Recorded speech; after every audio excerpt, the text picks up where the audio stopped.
va maintenant accueillir un grand monsieur, économiste, écrivain, prospectiviste, ancien président de la Banque européenne pour la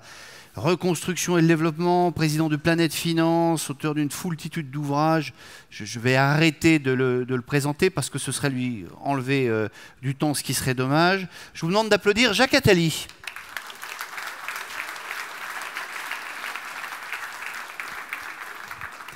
Jacques Attali, on vous a demandé de nous donner votre vision de l'urbanisme de demain, de l'environnement financier avec lequel on va devoir faire. Qu'est-ce que vous voulez? Vous voulez un micro? Préférez vous mettre là? Eh bien écoutez, vous êtes ici chez vous, je vais me mettre pas loin de vous. C'est toujours un privilège. Et il y a un de nos amis qui a oublié son téléphone. Donc il est confisqué. Je vous remercie de m'accueillir. C'est une joie pour moi d'être parmi vous parce que vous représentez pour moi à la fois un enjeu majeur, évidemment, vous le savez, et une énigme, au sens où il y a beaucoup d'enjeux liés à vos métiers que je ne comprends pas et que peu de gens arrivent à comprendre. Comment se fait-il qu'alors qu'on dépense de plus en plus d'argent public et privé pour le logement, on construit de moins en moins de logements, ou en tout cas pas plus, et les Français ont tellement le sentiment d'être mal logés très largement. Il y a donc là un enjeu très général et très problématique qu'il va certainement falloir remettre en cause. Je pense d'ailleurs que si on regarde à 20 ans d'ici, s'il y a un domaine où il va y avoir une vraie crise sociale, une vraie remise en cause sociale, comme elle a eu lieu sur le travail et sur l'environnement, c'est sur le logement. Je parierais assez volontiers sur une vraie révolte, je ne dis pas révolution, mais une vraie révolte du logement dans la décennie qui vient. Nous sommes, vous l'avez dit, dans une mutation mondiale absolument gigantesque qui ne fait que commencer, à la fois parce que démographiquement, la planète va voir sa population augmenter massivement. Je ne rappelle pas les chiffres qui sont connus. Sinon pour dire que si l'Europe va stagner en termes de population, l'Afrique va doubler dans les 30 ans qui viennent et que c'est un enjeu essentiel aussi pour nous, si nous ne sommes pas capables de créer les conditions du développement africain, que les technologies vont connaître des accélérations extraordinairement rapides dans des domaines très divers qui portent à la fois sur le numérique mais aussi sur le physique, puisqu'il y a évidemment toutes les technologies de l'intelligence artificielle, mais aussi de la biotechnologie, mais aussi des matériaux et des nouvelles sources d'énergie qui vont apparaître. Et parce que on rentre dans un moment ou dans un univers où, à l'échelle mondiale, peut-être pas à l'échelle française, nous en parlerons tout à l'heure, la mutation urbaine n'est pas terminée. Nous allons aller vraisemblablement vers un plus grand nombre de très grandes villes. Et des villes de 10, 20, 30 millions d'habitants vont continuer à augmenter. Avec vraisemblablement aussi une plus grande fragmentation entre la gouvernance des villes et la gouvernance des nations, les villes prenant de plus en plus de pouvoir, ou les agglomérations, peu importe comment on les appelle, de plus en plus de pouvoir contre, ou à la place, ou en conflit avec les États dans lesquels ils s'inscrivent, puisque ce sont les villes qui sont le véritable lieu de l'organisation sociale majeure, plus que les nations qui sont souvent incapables d'assurer leur continuité. Donc, le pouvoir va aller de plus en plus vers les villes, vers les grandes villes, avec pour elles des enjeux qui ont été évoqués, je crois, tout à l'heure,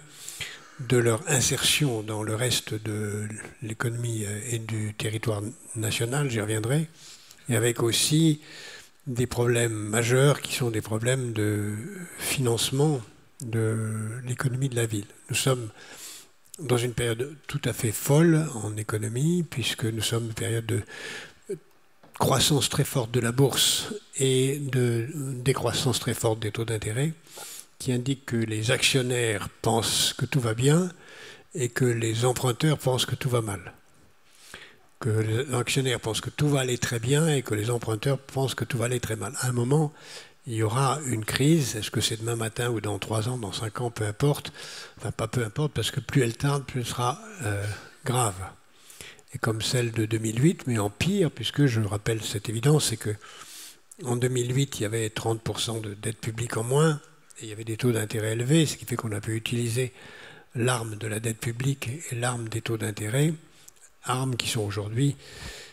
beaucoup moins disponibles. Et les dernières déclarations du président de la Banque centrale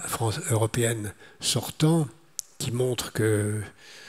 même sortant, il continue à dire ce qu'il veut, c'est-à-dire que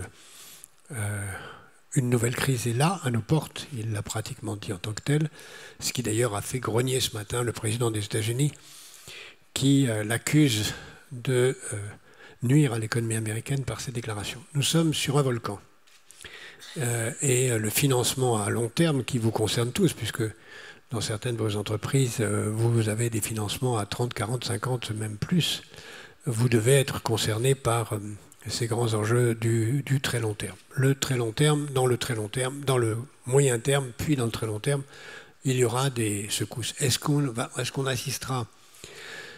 à une remontée des taux d'intérêt? Personne ne le prévoit et le consensus général, comme vous le savez, de tout le monde, c'est qu'il n'y aura pas d'augmentation des taux d'intérêt dans les 5 ans. C'est possible, c'est vraisemblable dans certains pays. Est-ce que c'est définitif? On ne peut pas le savoir. Ce qui s'est passé en Argentine depuis quelques semaines montre que une économie aussi sophistiquée soit-elle peut déraper en quelques jours et basculer d'une économie à peu près maîtrisée à une économie d'hyperinflation. Je ne dis pas que c'est ça qui nous menace, mais il ne faut pas l'exclure. Donc il nous faut vivre avec une forte croissance démographique, une forte croissance des technologies, une forte croissance des villes, une extrême incertitude financière, en particulier le financement long et la valeur des patrimoines boursiers. Avec aussi, en contrepartie, une forte incertitude sur le mode des financements publics, puisque partout à travers le monde, on voit qu'on atteint des seuils de tolérabilité fiscale et des niveaux d'endettement ou de dette publique et de déficit public qui sont maximum, qui prouvent qu'on ne pourra pas aller beaucoup plus loin dans les revenus que les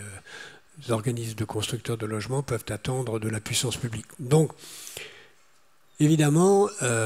quelque chose va devoir se passer, les modèles en place vont devoir changer, d'autant plus que nous sommes à un moment où, je l'évoquais tout à l'heure, l'évolution des mœurs me semble devoir conduire à attacher une plus grande importance, je crois que ça a été évoqué tout à l'heure, à l'endroit où on habite. Nous sommes dans un monde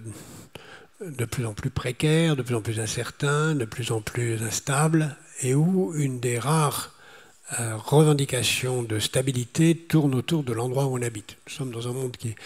assez largement de plus en plus nomade, mais où la sédentarité se réduit au logement. Et où, même si on peut imaginer des modèles utopiques, qui d'ailleurs commencent à exister dans certains pays d'Asie, que j'avais moi-même pronostiqué il y a assez longtemps comme devant arriver, c'est-à-dire des modèles où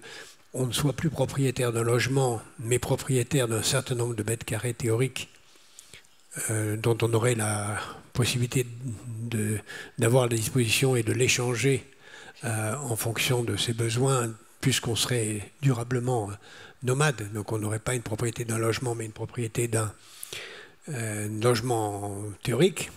Modèle qui commence à s'installer dans certains pays d'Asie. Je ne pense pas que ce modèle a vocation à s'installer dans nos sociétés, où au contraire, me semble-t-il, il va y avoir de plus en plus, face à l'insécurisation croissante qui vient, une demande de retour aux besoins de base, et en particulier aux deux besoins de base qui sont le logement et l'alimentation. On le voit déjà sur l'alimentation, où la recherche d'une alimentation saine, liée au territoire, transparente, dans laquelle on peut prendre son temps pour la vivre, commence à prendre de l'espace et de l'importance, qui d'ailleurs relie au logement, ce qui veut dire que l'évolution américaine du logement dans lequel la cuisine disparaît dans le logement américain, en tout cas dans les logements des villes, et comme la salle à manger disparaît, cette évolution, je ne pense pas qu'elle va se poursuivre dans nos pays européens, en particulier pas en France. Et je pense qu'au contraire, On se reverra dans 10 ans pour en parler. L'évolution qui vient est une évolution qui va être une demande de confort, de sécurité, de protection du logement qui devra de plus en plus être aussi lié à la nature.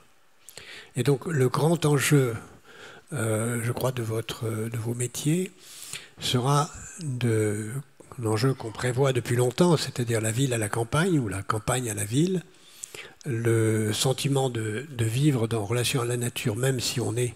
dans des espaces urbains énormes, et donc l'invention de nouvelles technologies qui à la fois protègent l'environnement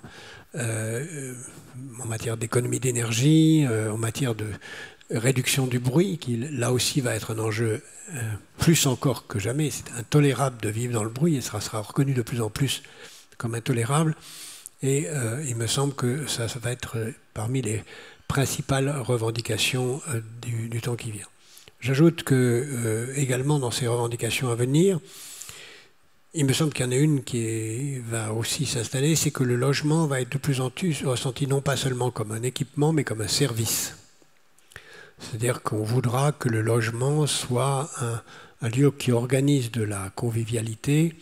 et que l'organisme qui fournit le logement, qu'il s'agisse d'un organisme privé ou social ou un organisme de votre nature, puisse apporter divers services que vous connaissez bien, parce que je sais que ça fait partie de vos problématiques, des services non seulement des services de conciergerie, mais des services d'assistance de toute nature qu'une vie sociale permettait auparavant avec le voisinage ou la famille, mais qu'il faut maintenant organiser comme un service fourni par la collectivité. Donc il me semble que dans le monde de plus en plus précaire, de plus en plus instable, de plus en plus difficile de demain, la première des revendications va être celle d'un logement protecteur qui pourra assez, à mon avis, être satisfait en France, puisque nous avons tout à fait l'espace pour cela et que nous devons pouvoir organiser cela, en particulier dans cette diagonale du vide